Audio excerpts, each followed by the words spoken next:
Assalamualaikum warahmatullahi wabarakatuh. Balik lagi bersama saya Fikri. Halo guys. Bagaimana kabar kalian? Semoga selalu baik-baik saja. Semoga selalu dalam lindungan Allah Subhanahu wa taala dan semoga selalu dijauhi dari segala mara bahaya dan kesusahan serta segala penyakit. Amin ya rabbal alamin. Dan jangan lupa guys untuk selalu bersyukur atas apa yang telah Allah berikan pada kita selama ini.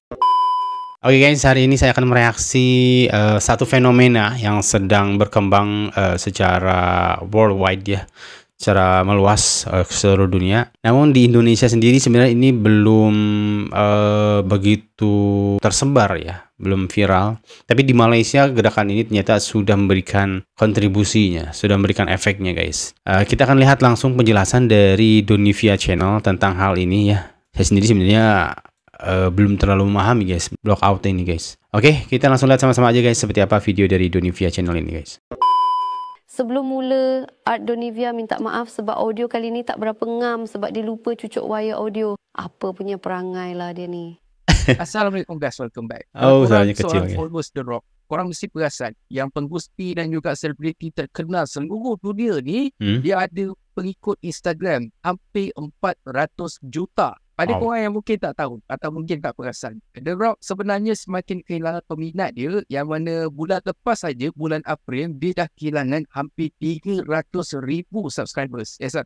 Followers. Nah ni, semakin hari semakin meningkat, yang mana dalam masa 1 jam, beribu followers dia yang unfollow dia. Dan trend ni nampaknya takkan berhenti dalam masa dekat ni. Sebab apa? Ini sebenarnya satu gerakan ataupun movement yang dikenali sebagai Blockout 2024, yang mana netizen mulakan langkah untuk unfollow selebriti, influencer dan juga produk-produk dan juga company yang sebelum ni secara terbuka yang menyatakan sokongan diorang terhadap Isdegil, dan ada antara diorang ni yang deal dengan company yang mana company itu support perjuangan Isdegil. Dan ini juga merupakan satu respon dari netizen pada selebriti dan juga influencer yang ada ramai gila followers tapi tak menggunakan platform diorang ni untuk sebarkan ataupun untuk kecam tindakan Isdegil yang berterusan bagi tekanan dan juga berlaku zalim pada rakyat Palestin. Ini juga merupakan satu signal kepada syarikat-syarikat supaya tarik handbrake, kritik, kecam dan jangan bagi support pada Isdegil dan juga sekutu-sekutu dia. Perkara ni pun sebenarnya dah merebak sampai ke Malaysia, yang mana ada netizen yang mula berkongsi list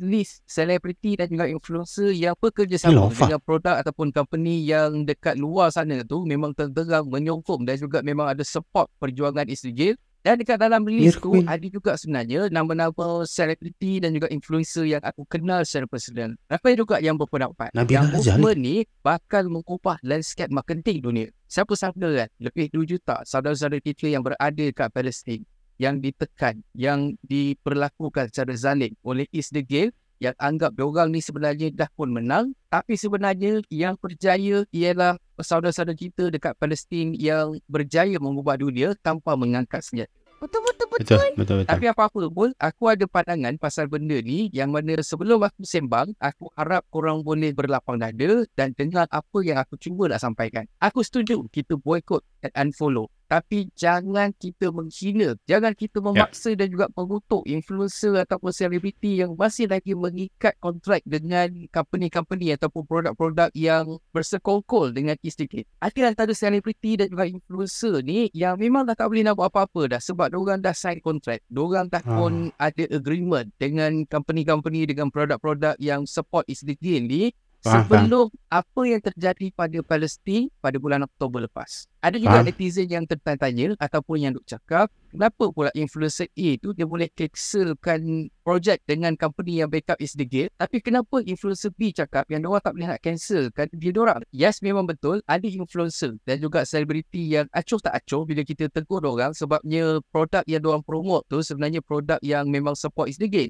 Tambah pula, siap ada yang memang sombong dan juga bongkak, dan juga ada yang tutup orang komen sebabnya tak nak orang duk bising-bising ataupun tak nak klien duk tengok komen-komen yang membanjiri posting-posting diorang tu yang menyatakan rasa kecewa diorang bila kata selebriti ataupun influencer kesayangan diorang ni duk support produk-produk macam tu. Selebriti dan influencer macam ni memang kita kena unfollow cepat-cepat. Tapi aku tahu, aku baca dan aku respect influencer yang sanggup untuk cancelkan projek bila kata diorang dapat tahu yang company itu sebenarnya ada berkaitan dengan Isdegil walaupun diorang dah sign kontrak, walaupun diorang dah agree untuk bekerjasama, tapi projek tu ada yang tak sampai 20,000 pun, tak sampai pun 10,000, dan diorang masih lagi pegang duit yang diberi oleh company tu, makanya diorang pergi pulangkan balik. Dan ada juga antara mereka ni yang boleh slot talk dengan company ataupun agent yang dealkan diorang tu, supaya diorang boleh stop untuk promote produk tu, dan company tu pun tak ada masalah. Bahkan sebenarnya ada ini guys ya, ada sebagian klausul kontrak itu memang ketika kontrak diputus secara sepihak, itu bahkan harus ganti rugi sebesar berapa. Itu mungkin yang agak berat juga bagi sebagian influencer ya. Ada yang seperti itu sih. Jadi ketika mengundurkan diri atau tidak bisa melakukan tugas dia, isi kontrak itu, justru si influencer itu harus membayar uang nominal yang mungkin cukup besar guys, cukup besar. Korang faham? Dan ada juga antara selebriti ataupun influencer yang duk tolak job ni ialah mereka yang baru je sign kontrak ataupun baru je diorang tak start apa-apa kerja pun. Cumanya ada juga sebahagian besar daripada selebriti dan juga influencer ni yang diorang dah pun buat agreement sebelum terjadi Oktober lagi, dan duit yang diorang dapat tu pun diorang dah habis pakai. Dan jumlah bayaran tu bukan sikit ya untuk endorsement. Jadi duta ataupun spokesperson tu diorang bukan just bayar macam 10,000, 20,000 je. Ada yang bayar sampai 300,000 dan juga ada yang cecah 500,000 ataupun 1 juta, bergantung kepada kau punya influence dan juga bergantung macam mana cara kau goreng klien tu. Dan just untuk info korang je, bayaran tu ialah untuk mungkin setahun ataupun 2 tahun punya endorsement. Kalau kata diorang tolak job tu, kalau kata diorang cancelkan job tu separuh jalan, diorang bukan setakat kena bayar balance ataupun kena bayar keseluruhan duit yang diorang dah dapat tu, tapi mungkin juga diorang kena bayar penalti berganda ataupun mungkin diorang kena saman dan sebagainya. Dan let's say diorang kata kita sanggup bantu selebriti tu untuk bayar ganti rugi, untuk bayar tuntutan ataupun saman, aku yakin selebriti dan juga influencer ni tak ada masalah kalau kata diorang nak tolak benda-benda tu semua. So kita sendiri pun memang ada masalah kita, jadinya macam mana kita nak bantu diorang, betul tak? So betul. Apa yang kita boleh buat, kita unfollow, kita block saja diorang tanpa kita cakap apa-apa, dan jangan sesekali paksa diorang. Diorang dah besar, diorang dah ada otak. So pandai-pandailah diorang fikir macam mana nak settle dan juga menjawab pada klien kenapa diorang punya followers tu decline grow. Bila korang unfollow, korang boycott ataupun korang block selebriti ataupun influencer tu, akan ada 2 impact yang akan terkena dekat influencer, selebriti dan juga dekat produk dan juga company yang terlibat. Yang pertama, selebriti ataupun influencer tu dah tunjukkan pada klien yang diorang ni tak orang mana pun, sebabnya diorang punya engagement untuk marketing diorang tu sangat lemah dan juga diorang punya followers menurun. Yang kedua, duit yang company tu bagi dekat influencer tu pun tersisia, sebabnya influencer ataupun selebriti tu tak bagi pulangan jualan yang diorang harapkan. Bila jadi macam tu, korang rasa klien akan ambil diorang lagi tak? So, kita buat kerja senyap-senyap, kita tak payah nak bising-bising, kita unfollow je dan kita teruskan berkempen dan juga spread awareness pada kawan-kawan kita, pada mereka yang follow kita punya social network dan sebagainya, supaya ramai lagi yang ikut unfollow. Macam aku pun, sekarang ni aku dah unfollow dan juga block idola aku waktu dulu, iaitu Dwayne The Edge Johnson.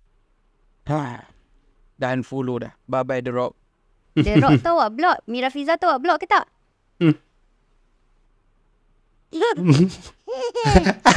Anaknya lucu. Kita boycott bukan sebab kita nak sebarkan kebencian, tapi kita nak sampaikan mesej kepada kawasan setinggal East Degil yang dorang perlu berhenti, dorang perlu stop menzalimi saudara-saudara kita yang berada dekat Palestin. Pada influencer ataupun selebriti yang sengaja tak nak tinggalkan projek-projek company yang sememangnya terang-terang menunjukkan sokongan dorang ataupun yang memang support dari segi kewangan dan sebagainya pada East Degil, aku cuma nak ingatkan dekat korang, kita dekat sini, kita takut hilang job dan kita akan hilang sumber kewangan. Tapi saudara-saudara kita dekat Palestin hari-hari hilang nyawa sebabnya kita bantu untuk lariskan produk dan juga company yang sumbang kewangan dan juga support pada Amerika dan juga Istigil. Nama aku Adonivia dan aku sokong movement Blackout 2024 dan aku pilih untuk unfollow selebriti dan juga influencer tanpa menghina selebriti, influencer yang aku unfollow. Dan kata pemantun, pergi laut pusing-pusing, kaki tergelincir, batu berluah. Kita tegur, kena jeli.